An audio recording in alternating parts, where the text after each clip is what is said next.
शिवाजीप्पा तांगडे यांना विनंती आपलं मनोगत व्यक्त करावं आप्पांनी.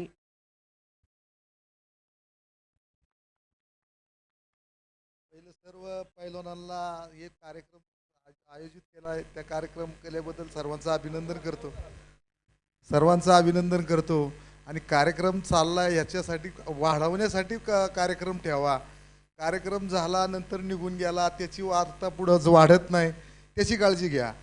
आणि सर्व पैलवान मंडळींना किंवा वस्ताद मंडळींना विनंती आहे की हे जे चाललं हे 2-2 पार्ट्यां 3-3 पार्ट्यां पैलवानांना राजकारण आले हे सर्वात वाईट आहे. पैलवानकी आत्ता निवळ बादाड पैलवानकी करायला सुरुवात केली. ही पैलवानकीला आमच्यासारख्याला शोभत नाही. पैलवानकी कुठं होती आणि आता कुठं येऊन बसली.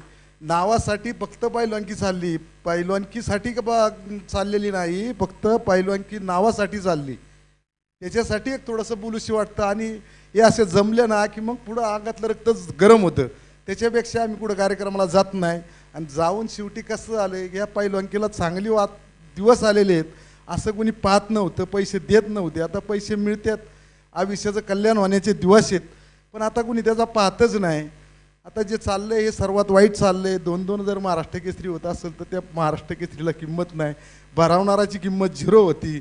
त्याला कोट्यवधी रुपये खर्च करून त्याला कार्यक्रम करावा लागतो आणि त्या कार्यक्रमाला जर 4-4 जण येत असतील तर त्याला काय शोभाच नाही. आणि होणारा एवढा रात्रंदिवस कष्ट करतोय त्याच्यालाही बी काय अर्थ नाही. महाराष्ट्र केसरी कशी काय होत होती हे आताच्या पैलवानकीला किती आहे मला माहीत नाही, पण त्या पैलवानकीला काय शोभा होती. आता हे सांगण्यासारखं बोलण्यासारखं भरपूर आहे, पण आता काय बोलून त्याचा काय फायदाच होत नाही. आम्ही किती बोललो तरी जे काय वागणारी मंडळी आहेत ती काय सरळ होणार नाहीत.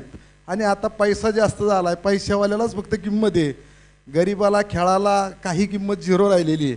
आणि पैशावरच दुनिया चाललेली आहे. त्यामुळं आता आपण किती याच्यावर चर्चा केली तर चर्चा करणारी काय साधी लोक आहेत, पण जे त्या कुस्तीला खराबी नाव बदनामी करणारी लोक बाहेर आहेत. आणि आम्ही फक्त ऐकणारी आहेत, पण त्याला काय फायदा नाही. आम्ही किती जरी बरडलो तरी त्याचा उपयोग होणार नाही. आपल्याला कोणाला लाचेरी करायची नाही आणि कोणाची हाजी करायची नाही. आपल्याला नाही पटत तर आपण दूर बसावं आणि ज्याला काय नाचायचे करायचे त्यांनी चांगलं करावं, आपल्याला वाईट नाही. पण लाल मातीची त्यांना शपथ आहे की लाल मातीचं त्यांनी गद्दारी केली त्याचं वाटोळ झाल्याशिवाय राहणार नाही आणि त्याला मातीतच घालणार.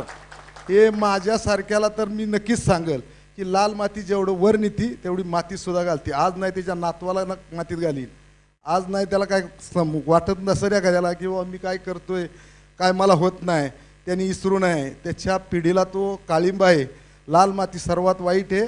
ती जर तुम्ही चांगली जपली तर तुमच्या आयुष्याचं कल्याण आहे, पण तिला जर तुम्ही वाईट पाहिलं आणि तिच्याशी गद्दारी केली तर त्याचं वाटोळ झाल्याशिवाय राहणार नाही. ते काळिंबा आहे आणि तो शाप आहे. लाल मातीचा शाप सर्वात वाईट आहे. त्यांनी थोडंसं समजून घ्यावं. पैसा आला म्हणून काही करू नये. आणि पैसा येईन जाईन, कुणाकडं पैसा आहे कुणाला देतो, फक्त हाजी करणारासाठी देतो. चांगल्या एखाद्या गरीबाला, एखाद्या पैलवानाला किंवा एखाद्या बाहेर जाणाऱ्या पैलवानासाठी कोणी मदत केली का आतापर्यंत? काही नाही केली.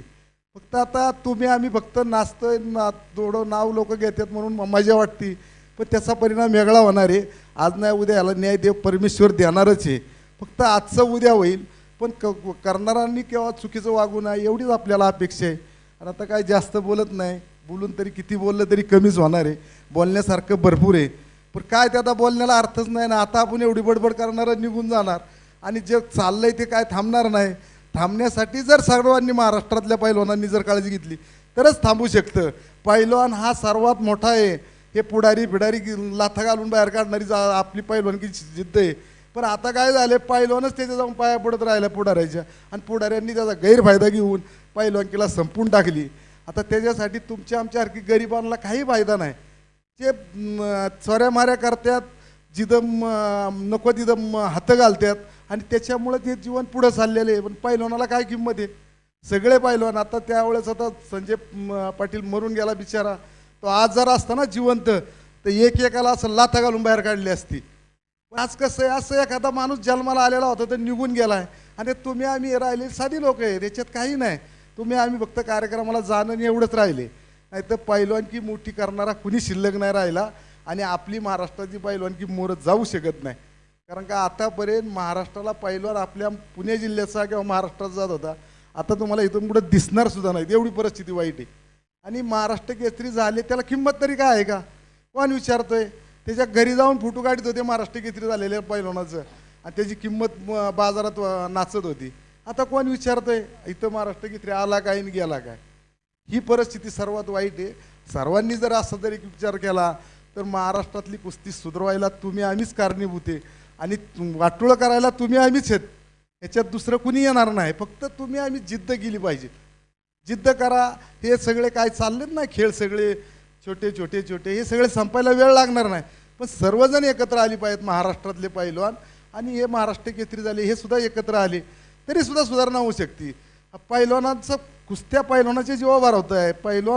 पैलवाना खेळला नाही तर तुम्ही कोण भरवणार आहे कुस्त्या? आणि कोण तुमच्या उड्या मारणार? वस्ताच कधी असतो? तालमीत पैलवान असलं तर वस्ताची, नाही तर वस्ताच कुठून आला?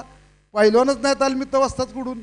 ह्याच्यासाठी जर पैलवानच कुठं जर एक जातीने राहिले, एक ठेवा नाही तू चुकीचं वागतोय, तुम्ही बाजूला थांबा, हा बरोबर करतो ह्याच्याबरोबर सगळे थांबा, असं जर कुठं वागलं ना तर मला वाटतं सगळी सुधारणा होईल. पण ती सुधारणा करायला तुम्ही आम्ही किती ताकद लावून करल हे काय मला सांगता येत नाही. आता हे सरांनी घेतलं, हे सरांचे काय डोक्यात आहे तर त्याला तर आम्ही तुमचं अभिनंदन करू, तुमचं आभार मानतो. पण चांगलं करा एवढीच आमची अपेक्षा आहे. जरा काका साहेब